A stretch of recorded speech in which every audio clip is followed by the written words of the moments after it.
கல்வியில் சிறந்த தமிழ்நாடுன்னு மாநாடு போட்டிருக்காங்கன்னு கேட்டீங்கல்ல, இப்ப அவங்கள பார்த்து கேளுங்க.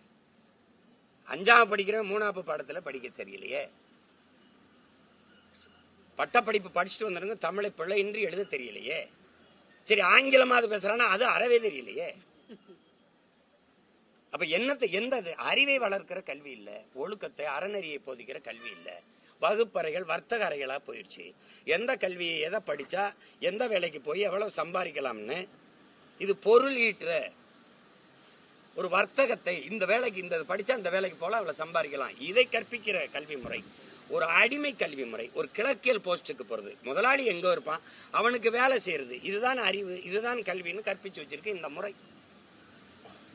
இது அறிவையோ ஒழுக்கத்தையோ நன்னெறியோ போதிக்கிற கல்வி முறை செத்து போச்சு, அது இல்ல. அதனால நீங்க சொல்றது மாதிரி இப்ப அவனுக்கு எதுவுமே தெரியல. இங்கிலீஷ் பேசிட்டா அறிவாளின்னு நினைக்கிறான். அவன் அடுத்தவன் மொழி எனக்கு அப்படி அறிவாகுங்கிற கேள்வி வரல. இங்கிலீஷ் ஒரு லாங்குவேஜ், நாட் அ நாலேஜ், அது அவனுக்கு தெரியல, அது சொல்லிக் கொடுக்கல. ஏன்னா பிரிட்டன்ல பிச்சை எடுக்கிறவன் இங்கிலீஷ்ல தான் பிச்சை எடுப்பான். பள்ளிக்கூடமே படிக்காதவன் கூட இங்கிலீஷ் பேசுவான், ஏன்னா அவன் தாய்மொழி அதானே.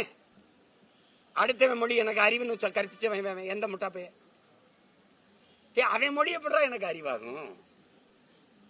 அது ஒரு மொழி, அது தேவைன்னா எப்ப கற்றுக்கலாம், பயன்படுத்திக்கலாம்.